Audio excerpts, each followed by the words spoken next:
Assalamualaikum warahmatullahi wabarakatuh. Selamat siang kepada teman-teman guru di Gugus Ngurah Rai dan dimanapun guru Indonesia berada, khususnya tingkat SD.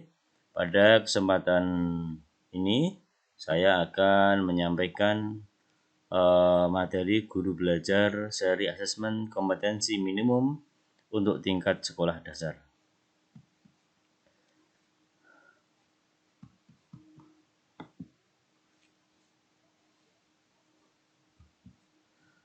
Ada 3 tahapan guru belajar seri AKM. Yang pertama adalah orientasi, yang kedua BIMTEK, dan yang ketiga harus melakukan pengimbasan. Pada tahap orientasi, ini akan dipahamkan terkait latar belakang, kemudian tujuan umum kebijakan, dan alur program guru belajar seri AKM. Program ini bertujuan untuk menjawab berbagai persoalan guru dalam menghadapi asesmen kompetensi minimum. Di antaranya, berkembangnya miskonsepsi, adanya malpraktik pembelajaran dalam persiapan AKM, seperti banyak sudah yang menjual buku, kemudian guru belum mengetahui cara membaca hasil asesmen, dan guru belum memahami bagaimana menindaklanjuti hasil asesmen nasional. Kemudian setelah menyelesaikan semuanya akan mendapatkan sertifikat 32 jam. Selamat belajar. Apa pentingnya asesmen nasional? Asesmen nasional ini tidak hanya berorientasi pada pencapaian siswa dalam penguasaan materi dan nilai ujian, tetapi difokuskan pada pencapaian kompetensi siswa meliputi pengetahuan, keterampilan, dan sikap, terlebih lagi di era transformasi abad 21 ini.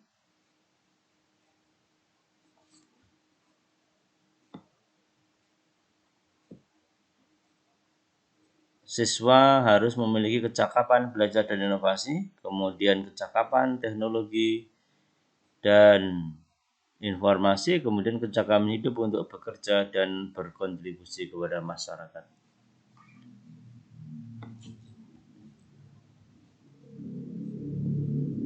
Dengan latar belakang rendahnya hasil pembelajaran dari tes PISA, maka program AKM ini diluncurkan sebagai evaluasi kinerja dan mutu sistem pendidikan.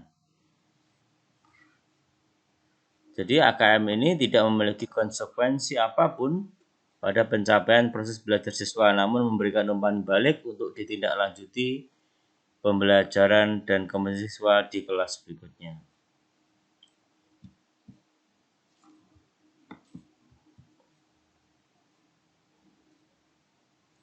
Kemudian pelajar yang ingin dibentuk dengan dilaksanakan AKM ini adalah pelajar Pancasila yang dicapai dengan 1.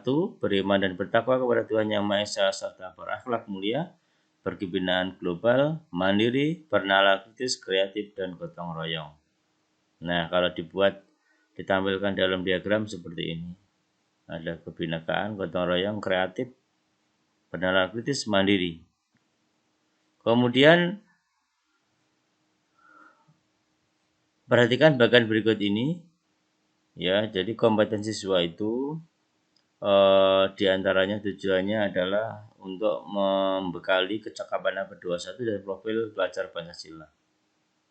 Nah, 2 itu terukur melalui asesmen nasional yang kegiatannya mencakup 3 hal. Ada asesmen kompetensi minimum, kemudian ada survei karakter, dan survei lingkungan belajar.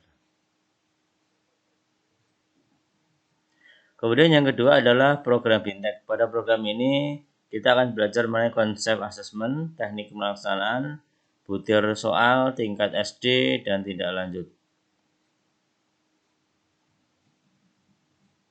Kemudian pada asesmen ini lebih menekankan kepada hasil belajar siswa yang mendasar, yaitu literasi, numerasi, dan karakter.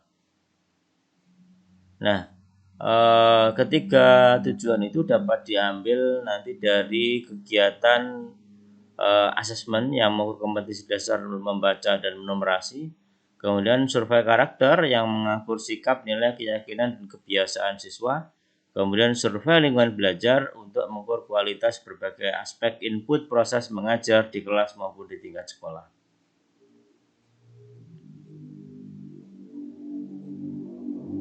Kemudian ini ditampilkan tujuan dan manfaat asesmen nasional.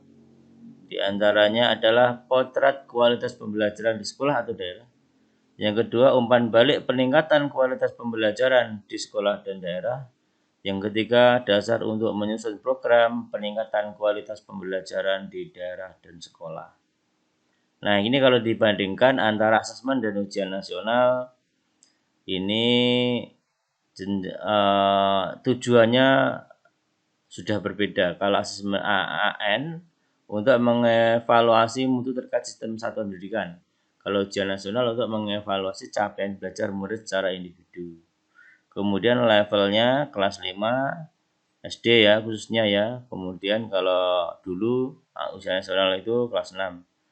Kemudian subjeknya kalau AN itu siswa dipilih secara acak atau sampel, kalau ujian nasional seluruhnya.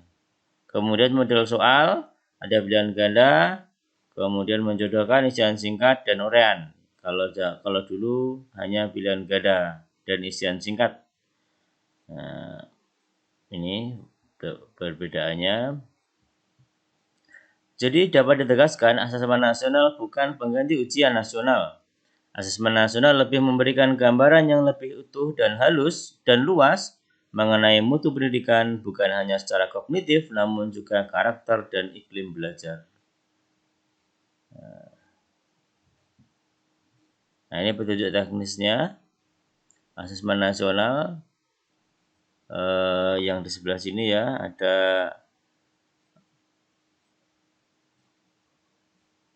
yang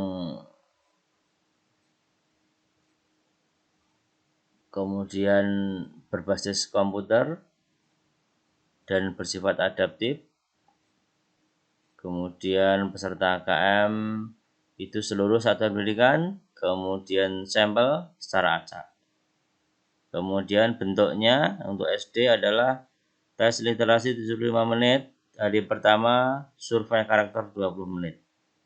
Kemudian hari kedua tes numerasi 75 menit, ya kemudian survei lingkungan belajar 20 menit. Nah, ini menjawab berikutnya adalah kenapa tidak diikuti oleh semua siswa?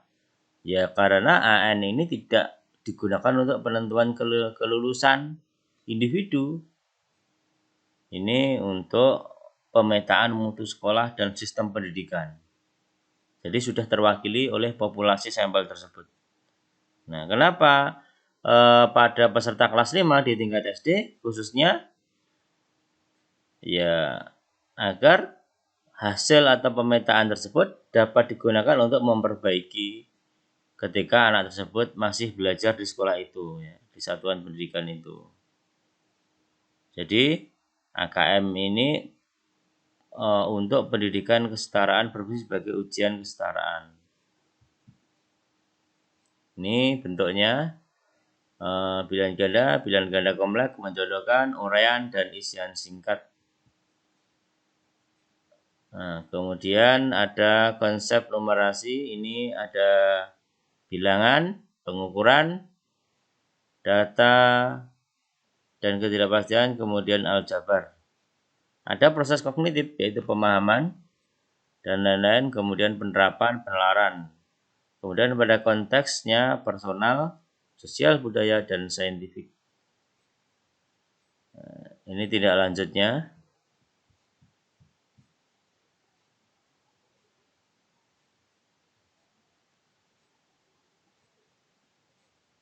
Jadi, dalam karakteristik utama pembelajaran berbasis kompetensi adalah fokusnya tingkat penguasaan Ya, tingkat penguasaan bukan seberapa banyak materi yang ingin dicapai.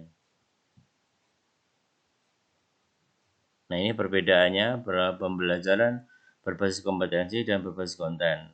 Kalau kompetensi berdasarkan pada kebutuhan, kalau konten dia berpusat pada seluruh materi pembelajaran. Nah, kemudian belajar untuk memahami konsep bukan untuk menghabiskan cakupan materi. Kemudian orientasi pada proses dan penguasaan kompetensi, bukan orientasi pada nilai akhir.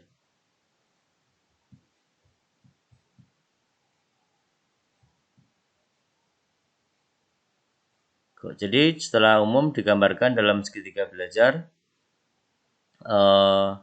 Pertama yang paling dalam ada pengalaman belajar murid, kemudian ada kompetensi guru dan kompetensi kepemimpinan sekolah yang lingkungan sebagai pengaruh siswa. Kemudian ada kurikulum, pembelajaran, dan asesmen. Terima kasih. Assalamualaikum warahmatullahi wabarakatuh.